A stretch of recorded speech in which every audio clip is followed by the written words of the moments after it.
Hi friends, இந்த நாள் இனிய நாளாகட்டும். வாங்க, நாங்கள் ஒரு இன்பச் சுற்றுலா போனோம்.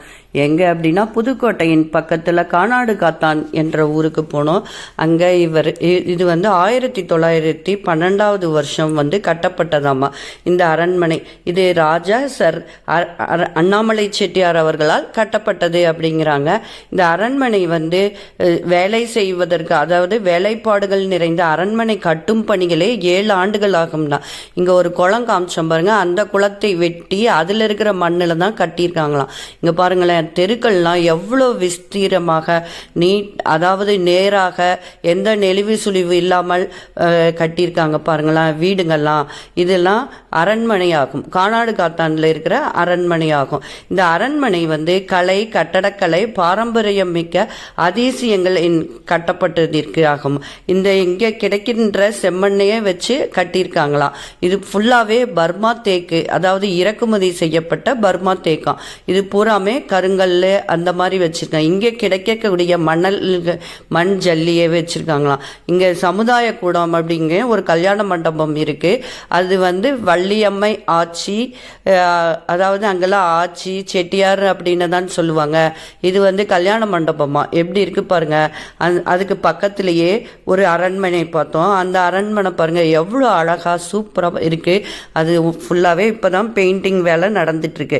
இது செட்டியார்களின் விருப்பத்திற்குரிய பரம்பரையான, அதாவது பாரம்பரிய பணியிலால அரண்மனை கட்டியிருக்கான்.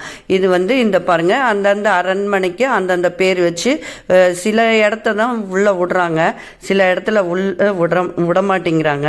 இது பாருங்க எவ்வளோ அழகா இருக்குது பாருங்க. எல்லாமே தூணெல்லாம் பர்மாவில் செய்யப்பட்ட தூண்கள், விளக்குகள், அதில் இருக்கிற ஃபேன் அப்படின்னு எல்லாமே வெளியிலிருந்து இறக்குமதி செய்யப்பட்டதாகும். இந்த அலங்கார விளக்குகள், தேக்கு மர சாமான்கள், பளிங்கிக்கல், கண்ணாடி, கம்பளங்கள் ஆகியவை வெளிநாட்டிலிருந்து இறக்குமதி செய்ததான். அதாவது பெல்ஜியம், ரோம், இத்தாலி அங்கேருந்து தான் இறக்குமதி செஞ்சுருக்காங்க. ஏன்னா இது பாருங்க, பெல்ஜியம் கண்ணாடி அவங்க அதாவது வியாபார நுணுக்கமாக செல்லும்போது அங்கே கிடைக்கிற பொருட்கள்லாம் இங்கே கொண்டு இறக்குமதி செய்கிறாங்க.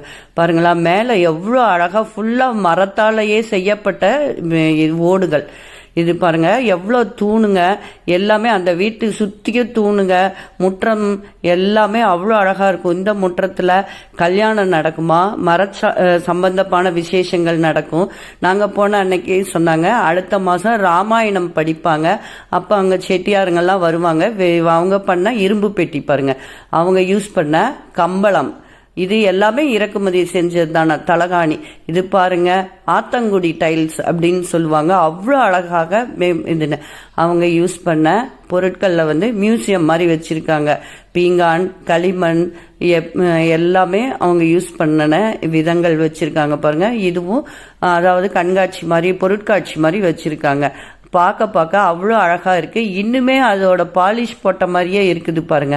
இது அவங்க ஊறுகாய், உப்பு போடுற ஜாடி. இப்போ இதுவுமே பாரம்பரிய முறையில் கிடைக்குது. இங்கே பாருங்க, அந்த கதவுங்கள்லாம் பார்க்க அவ்வளோ அழகாக இருக்குது. இது அவங்க பொம்மை. இது பாருங்களேன், அவங்க கூட இது கல்லால் ஆன விளக்குகள். அவங்க ஏலக்காய், இஞ்சி அடிக்கிறதுக்கு இது சொல்லுவாங்க கூடைங்க. அவங்க இதெல்லாம் கருங்கல் உண்டியல் முதல் வச்சுருக்காங்க. அடுத்த கபோர்டு போய் பார்த்தோம் அப்படின்னா அது பாருங்க கேரியரு, அரிக்கன் லேண்டுன்னு சொல்லிட்டு அந்த காலத்தில் வச்சுருந்த விளக்குகள்லாம் கூட அரிய பொருட்களாக வச்சுருக்காங்க. இது தேங்காய் துருவி. இது பாருங்க அரைப்பட்டி, அஞ்சலறை பெட்டி அப்படின்னு சொல்லுவோம் பாருங்க. அது அவங்க யூஸ் பண்ண மண்பானம், பீங்கான் தட்டுகள், கேரியர் பார்த்தீங்களா அது. இது தேங்காய் துருவி எவ்வளோ பெருசு இருக்கு பாருங்க. இவங்க குடும்பமே எப்பயுமே பெருசாக இருக்குமாமாங்க. அதாவது மத்து, தயிர் கடையிறது, இதெல்லாம் விளக்குங்களாம். அதாவது வீட்டுக்கு முன்னாடி வைக்கிற விளக்குங்களாம். அந்த விளக்குங்கள்லாம் எண்ணெய் ஊற்றி திரி போட்டு வைப்பாங்களாம். இந்த ஓடுங்கள்லாம் அங்கே, அதாவது கானாடு காத்தானில் கிடைக்கிற செம்மண் வச்ச ஓடுகள் தானா. இந்த மர வேலைப்பாடுங்கள்லாம் எவ்வளோ அழகாக இருக்குது பாருங்க. எல்லாமே பர்மா தேக்கு, பர்மாவிலிருந்து இறக்குமதி செய்யப்பட்டது. சில இடத்துல பளிங்குகளும் இருக்கின்றன, தூண்கள். இது மரத்தாலான செய்யப்பட்டது. அந்த காலத்து சுவிட்ச் போர்டெல்லாம் பாருங்க பாருங்கள், இது எலக்ட்ரிக் சாமானம் கூட இத்தாலியிலேருந்து வர வைக்கப்பட்டது தான் நம்ம பாருங்க. இந்த செம்மண் இது மேலே எல்லாம் பாதுகாப்பாக இப்போ ஜன்னலெல்லாம் வச்சுருக்காங்க. இந்த ஜன்னலே கூட அந்த வீட்டை சுற்றி வெளிச்சமாகவும் அவ்வளோ வெயில் இருக்கும்போது கூட நல்லா குழு குழுன்னு இருக்குங்க. பார்க்கவே அதிசயமாக இருந்தது. இந்த மாதிரி கட்டடங்கள்லாம் இன்னுமே இருக்கிறது அப்படின்னு சொல்லிட்டு பராமரிப்பு சூப்பராக செஞ்சு வச்சுருக்காங்கங்க. இது பாருங்க, ரீடிங் டேபிள் அப்படின்னு சொல்லிட்டு அந்த அறைகள்லாம் இது எல்லாமே தேக்கு மரத்தாலான இதுதானா. அந்த ஜன்னல் பாருங்க, அந்த காலத்து விளக்குங்க எல்லாம் கல்லாப்பட்டி இந்த மாதிரி எல்லாம் வச்சுருப்பாங்களாமா. அது கூட அரிய பொருட்களாகவே அங்கே வச்சுருக்காங்க. இந்த இதுவும் பாருங்கள், ஆத்தங்குடி டைல்ஸ் தான். அவங்க சமையல் அறை பாருங்கள், அதாவது ஆட்டுங்கள் இதெல்லாம் விறகு அடுப்பு வச்சு சமைக்கிறது, பெரிய பெரிய ஆட்டாங்கள். ஏன்னால் எப்பயுமே குடும்பம் ஜாஸ்தியாக இந்த ஆட்சிங்கெல்லாம் ஒரே இதாக இருப்போமா, 1000 பேர் 100 பேர் 150 பேருன்னு அப்படியே பாட்டி தாத்தா அந்த முப்பாட்டி தாத்தா அந்த மாதிரிலாம் இருப்பாங்களாமா. அந்த மாதிரி இருந்து வந்த இடம்தான் இது. இப்பயுமே ஒரு திருவிழாக்கும் தைப்பூசமெல்லாம் இவங்க நிறைய நல்லா கும்பிடுவாங்கங்க. இது பாருங்களேன், அந்த ரீடிங் டேபிளில் அந்த தேக்கு எப்படி செஞ்சுருக்காங்க அப்படின்னு படித்து முடிச்சுட்டு எல்லாம் எழுதி வச்சுட்டு கணக்கு வழக்கெல்லாம் பார்த்துட்டு இப்படியே மூடிக்கிறதாமாங்க. எந்த ஒரு டிஸ்டர்ப்ஸும் இல்லாமல் பூட்டி வச்சுக்கலாமா. நம்ம காசு பணம் எதுவுமே வச்சுக்கலாம். இது எல்லாமே தேக்கால் செய்யப்பட்டது தானா. இந்த பெல்ஜியம் கண்ணாடியும் அங்கேருந்து இறக்குமதி செய்யப்பட்டதாமாங்க. இந்த கண்ணாடி பார்த்தா இன்னுமே அப்படியே அவ்வளோ பளிச்சுன்னு இருக்குது. இது எல்லாமே சுத்தம் பண்ணி அவ்வளோ அந்த காலத்து கடிகாரங்கள் பாருங்களேன் எவ்வளோ அழகாக வச்சுருக்காங்க பாருங்கள். இதெல்லாமே ஆட்சிங்க வச்சுருந்தாங்க. செட்டியாருங்க யூஸ் பண்ண இடம் தான் இது பாருங்கள். இவங்க தனிப்பட்ட அதாவது ஆத்தங்குடி தேமங்கலம் பகுதியில் காணப்படும் செட்டிநாட்டு வகைகள் தானா. வீடுங்கள்லாம் பாருங்கள் எவ்வளோ அழகாக நேர்த்தியாக செஞ்சுருக்காங்க அப்படின்னு பார்க்கலாம். இவங்க பெரும்பாலும் கிழக்கு ஆசிய நாடுகள் இருந்தும் ஐரோப்பியாவிலிருந்து இறக்குமதி செய்யப்பட்டதான். கிரானைட் கல்கள் முதல் தேக்கு பளிங்கி எல்லாமே வெளிநாடுல தான். அங்கேயே ஒரு சின்ன ரெஸ்டாரண்ட் கூட இருக்குது. அந்த ரெஸ்டாரண்ட்டும் அந்த காலத்தில் இருந்த மாதிரி தான் வச்சுருக்காங்க. இந்த கட்டடக்கலை பல்வேறு நாடுகளில் இருந்தும் கட்டடக்கலைஞர்கள் பார்க்குறாங்களாம். அங்கே நெல்லி கைத்தறி செட்டிநாட்டு கைத்தறி காட்டன் சேலைகள் தயாரிப்பு பற்றியும் போட்டிருக்காங்க. இவங்க கூடைங்கெல்லாம் பின்றது அங்கேயே நெசவாளர்களை வச்சு நெசவு பண்ணுறாங்க பாருங்க. அந்த தாத்தா எவ்வளோ வயசானவர், இப்பயும் கூட உக்காந்து நெசவு பண்ணுறாரு பாருங்க. எந்தெந்த கலர் வேணும் அப்படின்னு கேட்டால் சொல்லிட்டு ஆர்டர் பிரகாடியும் பண்ணி தர்றாங்களாம். பட்டு நூல்லையும் செய்கிறாங்க, காட்டனும் செய்கிறாங்க. செட்டிநாட்டு காட்டன் தான், கைத்தறி காட்டன் தான் மிக அதாவது ஃபேமஸானது அப்படிங்கிறாங்க. அந்த கால்கள் பாருங்க முன்னும் பின்னும் அசைச்சு எவ்வளோ அழகாக ஒரு கைத்தறி நூல் நெய்கிறாங்க. நாங்கள் போகும்போது ஒரு கைத்தறி புடவை நெஞ்சுன்னு இருக்காங்க அந்த தாத்தா. அந்த நூலெல்லாம் பாருங்க இங்கே நெஞ்சு பக்கத்துலேயே அவங்க ஷோரூம் மாதிரி வச்சுருக்காங்க. வேஷ்டி கைலி துண்டுங்க செட்டிநாட்டு புடவைங்க எல்லாமே அந்த வீடுங்க அந்த கடைங்க கூட செட்டிநாட்டு முறைப்படி கட்டப்பட்டது தாங்க. அங்கேயும் பாருங்கள் எவ்வளோ நேர்த்தியானதாகவும் இருக்குது வீடுங்கள்லாம். இதெல்லாம் சுடிதார் மெட்டீரியல் எல்லாமே செட்டிநாட்டு காட்டன் வெரைட்டிஸ் தாங்க. அதுக்கு பக்கத்தில் இன்னொரு வீட்டுக்கு போனோம், அதுவும் பாரம்பரிய வீடு அப்படின்னு சொல்லிட்டு அந்த வீட்டுக்கு முற்றம் தாங்க இது. வரவேற்பு அறையை எவ்வளோ அழகாக வச்சுருக்காங்க பாருங்கள். அது ஃபுல்லாகவே அந்த டைல்ஸ்லாம் ஆத்தங்குடிது. இது எல்லாமே பர்மா தேக்கால் செய்யப்பட்டது. மேலே இருக்கிற அந்த ஒயிட் கலர் சாமி யானையோட தந்தத்தால் செய்யப்பட்டது அப்படின்னு. இங்கே பாருங்கள் எவ்வளோ அழகாக இங்கே சினிமா ஷூட்டிங்லாம் எடுத்திருக்காங்கன்னாங்க. சிலது தெரியுது சிலது தெரிய மாட்டேங்குது. இது எல்லாமே பளிங்கு கல்லால் ஆன தூண்கள் அப்படிங்கிறாங்க. ஜன்னலெல்லாம் பாருங்கள் காற்று வாட்டமாக எவ்வளோ சூப்பராக இருக்குது. மாடியும் பாருங்கள் இது உள்ளே சமையல் கட்டுக்கு பக்கத்தால் இருக்கிறது. கண்ணாடி கதவுகள் மேலே பாருங்கள் முற்றத்தின் மேலே. இந்த கதவுக்கு மேலேயும் அதாவது பாரம்பரியமான ராமாயணம் மகாபாரதம் மகாலட்சுமி அந்த மாதிரி எல்லாமே செதுக்கி செய்யப்பட்டது. இந்த படி எல்லாமே சின்னதாகவும் மரத்தால் ஆன செய்யப்பட்டது தான். பாருங்கள் எத்தனை தூண்கள். அந்த தூண்களை என்னவே போதும்னு ஆயிடுது. அவ்வளோ பெருசாக இருக்குது தூண்கள் எல்லாமே பார்க்க. அங்கே ஓவியங்களும் வச்சுருக்காங்க, அந்த காலத்து ஓவியங்கள் கூட. இது பாருங்கள் மரத்தால் ஆன செய்யப்பட்ட படிகள் தான். அவ்வளோ அருமையாக அந்த படிகளோட நேர்த்தியை பார்த்தாவே இன்னும் ரம்மியமாக இருக்குது. இந்த ஓடுங்கள்லாம் கூட செம்மண்ணாலான இங்கேயே தயாரிக்கப்பட்ட ஓடுகள் தானா. அது பாருங்கள் எத்தனை வருஷம் ஆயும் எவ்வளோ இதாக இருக்குது. செம்மையாக குழு குழுன்னு இருக்குங்க பார்க்க. போக நாங்கள் போகிறது செம்ம வெயிலாக இருந்தது. அந்த வீட்டுக்குள்ளே போனவுடனே அவ்வளோ அழகாக அவ்வளோ ரம்மியமாக இருந்தது. இந்த தூண்கள்லாம் சுண்ணாம்பு கற்களால் செய்யப்பட்ட தூண்களும் இருக்கின்றன. இது ஓவியங்கள், அந்த காலத்து ரங்கோலி மாதிரி வரைஞ்சி செவுத்துலேயே வரைஞ்சி வச்சுருக்காங்கங்க. அவ்வளோ நல்லா இருந்தது பார்க்கவே. இன்னும் அருமையாக இருந்தது.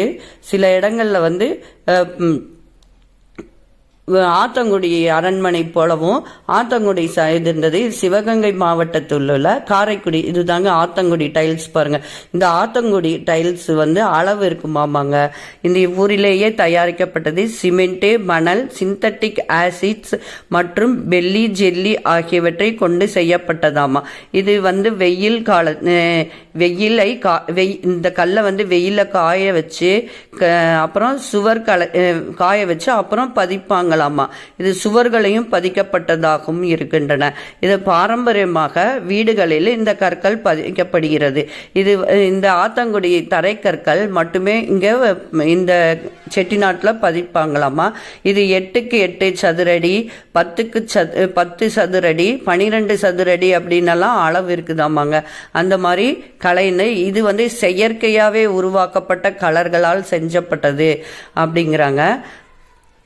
எவ்வளோ அருமையாக இருக்குது பாருங்களேன். அந்த கற்கள் அப்பயே அவ்வளோ அழகாக இருக்குது.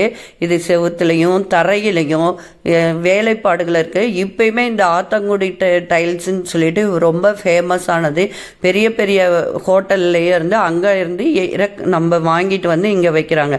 அடுத்தது சிவகங்கை மாவட்டத்தில் உள்ள காரைக்குடிங்கிற இடத்துல இது வந்து 1000 ஜன்னல்கள் உள்ள வீடு அப்படிங்கிறாங்க. இந்த வீட்டை பார்க்கவும் அவ்வளோ அருமையாக இருக்குது. இந்த வீடுங்கள்லாம் இது வந்து எப்படின்னா ஃபுல்லாக 1000 ஜன்னல்களும் கதவுகளும் கொண்ட வீடுகளாக அமைக்கப்பட்டு உள்ளது அப்படிங்கிறாங்க. ஆனால் இது திறக்கிறதே இல்லையா. இதில் நிறைய விலையுயர்ந்த பொருட்கள் இருப்பதனால யாரையும் இது உள்ளே விட மாட்டேங்கிறாங்க. அதனால நாங்களே வெளியே இருந்து பார்த்தோம். 1 ஏக்கரா 1.5 ஏக்கரா இருக்கும் போல இருக்குது. அங்கே இருக்கிறவங்கள கிட்ட கேட்டதுக்கு அவங்க என்ன சொன்னாங்களா, மாமியார் மருமகளுக்குள்ளே சண்டை வந்தது. அப்போ வந்து மாமியார் மருமக கேட்குறாங்க, மாமியாரும் மருமகளுக்கு சண்டை வந்துதான். மாமியார் வந்து கேட்குறாங்களாம்மா, என்ன காற்றே வரமாட்டேங்குது அப்படின்னு மருமக கேட்டிருக்கா. அதுக்கு மாமியார் இருந்துட்டு, ஆமாம் உங்கள் அப்பா என்ன 1000 ஜன்னல் வச்ச வீடாக கட்டி கொடுத்துருக்காங்க, நீ காற்றே வரலங்கிற, இதுதான் எங்கள் வீடு அப்படின்னாங்களாம். உடனே அவங்க பக்கத்திலேயே இடம் வாங்கி அவங்க அப்பா 1000 ஜன்னல்கள் கொண்ட வீட்டை வரதட்சணையாக கொடுக்கப்பட்டது அப்படின்னெல்லாம் சொல்கிறாங்க. அது வந்து அங்கே இருக்கிறவங்க சொன்னது தான் நம்மளுக்கு தெரியும். அது உள்ளே பார்த்தோம்னா இந்த மாதிரியான நிறைய ஜன்னல்கள், எல்லாம் கண்ணாடி ஜன்னல்கள் தாங்க. கண்ணாடி ஜன்னல்கள், இரும்பு ஜன்னல்கள். மேலே பாருங்களேன் எவ்வளோ அருமையாக இருக்குது. இந்த ஃபேமஸான காரைக்குடியில் 1000 ஜன்னல் கொண்ட வீடுனவே இருக்குது. சுற்றியுமே புல்வெளியெல்லாம் இருக்குது செய்து. ஆனால் உள்ள அலோடு இல்லைங்க. இதுவே நாங்கள் அந்த ஃபோட்டோஸில் இருந்து தான் எடுத்தது. அவ்வளோ அருமையாக இருந்தது. அந்த கதைகள் கேட்க கேட்க இன்னும் அருமையாக இருந்தது. இவங்களோட நகைகள் எல்லாம் வைரம், வைடூரியம் அந்த மாதிரி தான் இருக்கும். இங்கே வந்து அரண்மனையில் வந்து அதாவது வருஷத்துக்கு ஒரு ட்ரிப்பு பூஜையெல்லாம் ஆச்சிங்மாருங்கள் பூஜை பண்ணுவாங்க. அப்போதான் மரகத வேலு இவங்க முருகனை நிறைய கும்பிடுவாங்க. அடுத்தது வந்து இதுக்கு பக்கத்தால் பிள்ளையார்பட்டிங்கிற ஊர். அந்த பிள்ளையார்பட்டி கோயில்லையும் அவ்வளோ அருமையாக இருந்ததுங்க. நாங்கள் விநாயகர் சதுர்த்திக்கு முதல் நாள் போனதுனால அவ்வளோ அருமையாக உள்ள டெக்கரேஷனு, தேர் பவனி எல்லாமே ரெடி பண்ணிட்டு இருந்தாங்க. இதுவும் இந்த தெப்பத்துக்கு பக்கத்தில் இருக்கிறதுனால இதுவும் குளிர்ச்சியாகவும் அவ்வளோ அருமையாக இருந்தது. இதுவும் குடைவரை கோயில்னு தான் சொல்கிறாங்க. கல்லிலேயே பிள்ளையாரை செஞ்சுருக்காங்க. என்ன கற்பக விநாயகர் அப்படின்னும் சொல்கிறாங்கங்க. இதுவும் ரொம்ப சக்தி வாய்ந்தது அப்படின்னும் சொல்கிறாங்க. இது வந்து பாருங்கள் கற்களால் செய்யப்பட்டது, அதாவது கருங்கற்களால் சுற்றியும் இருக்கு. அது குடைந்து செய்யப்பட்டதுங்கிறாங்க. கற்பக விநாயகர் அப்படிங்கிறாங்க. இவ்வளோதான் இவரோட அலங்காரமே. ஒரு துண்டும் இடுப்பில் இதுவும் வேற எதுவும் இல்லை. விசேஷ காலத்தில் சந்தன காப்பு செய்கிறாங்க. ரொம்ப அதிகமாக கூட்டமும் வர்றாங்க. ரொம்ப பிரசித்தி பெற்றது. என்ன நினைத்துட்டு வந்தோமோ அது நிறைவேறுதுங்க. இந்த வருஷம் விநாயகர் சதுர்த்திக்கு நாங்கள் கொண்டாடிய